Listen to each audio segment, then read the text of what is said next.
Okay, so I have this tin of tomatoes, and you can see inside it's got this white lining, I think to protect against the acid of the tomatoes.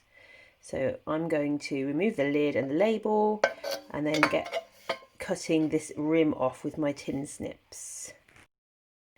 Okay, so I've cut the rim off there, and what I'm now going to do is I'm going to divide it into 6. So I'm going to cut a straight line down one side, then opposite, and I'm going to divide it equally by doing 2 in between to try and get 6 equal parts to my can using my tin snips.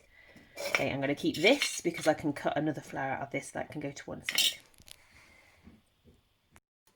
So you can see I've cut like that with my snips, and I'm going to divide it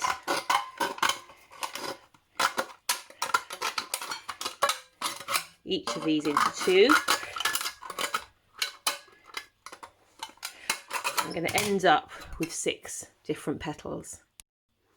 Alright, here are my petals. Now, to get them to bend out, you kind of have to press in and out at the same time. So you have your finger on that side, and then you want it to go out like that.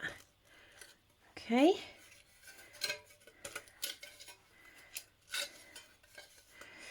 Now, here are my petals, and as they're already white, it's a great base for painting, but I'm just going to use this as a white flower anyway.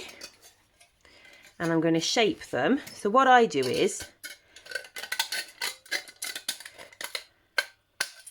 I cut all the way round, start halfway and do the right side of the petals.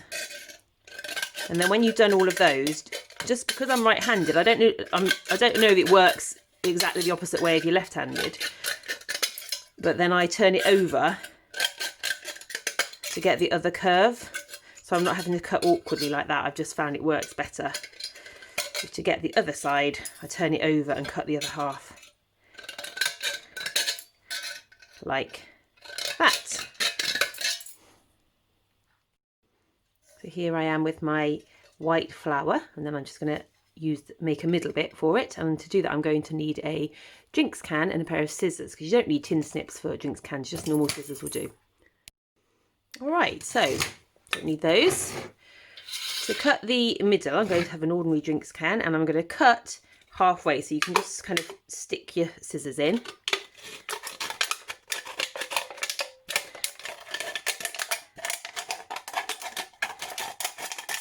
And cut it in half. You can use either, because you can actually close this bit here, and then if you push it through and then turn that to the side, it will normally stay shut, and then you can use that for the middle of another flower. So you can either use that as a middle and paint it, or you can use this one, which will give you a nice kind of curved middle. So I'm going to use this bit, and all we're going to do is use our scissors, and we're going to cut down to make like the stamen bits. And then when we've done that, we're going to paint it and fit it into the middle of our white flower.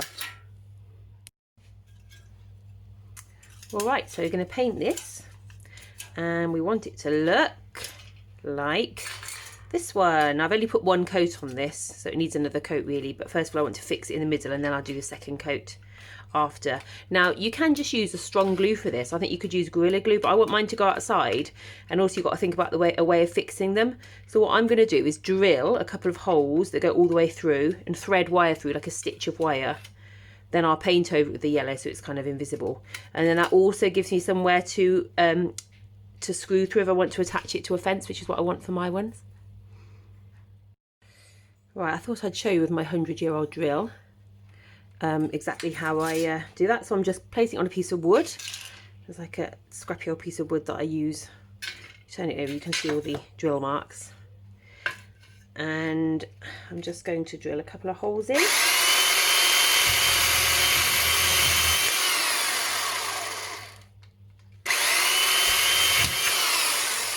Okay, and then I can just cut a piece of wire.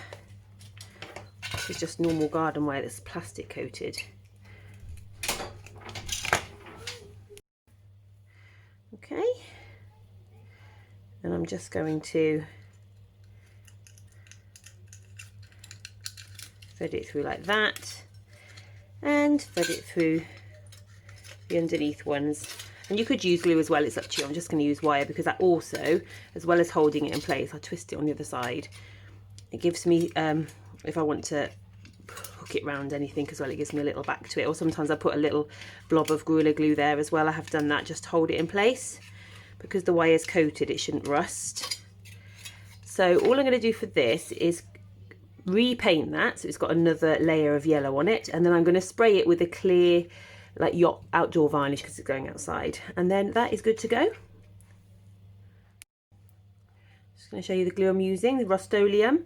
It's for exterior projects as well, but I like it because it's water based, so you can just wash your brush in water, and it just makes you blob it onto that wire and get it as yellow as you would like, or whatever colour you're doing. It's also fine. Right, so I'm just going to spray this with some exterior varnish, leave that to dry, and then I stick that outside on my fence. I'll spray the other side as well on top of the paint once this is dried.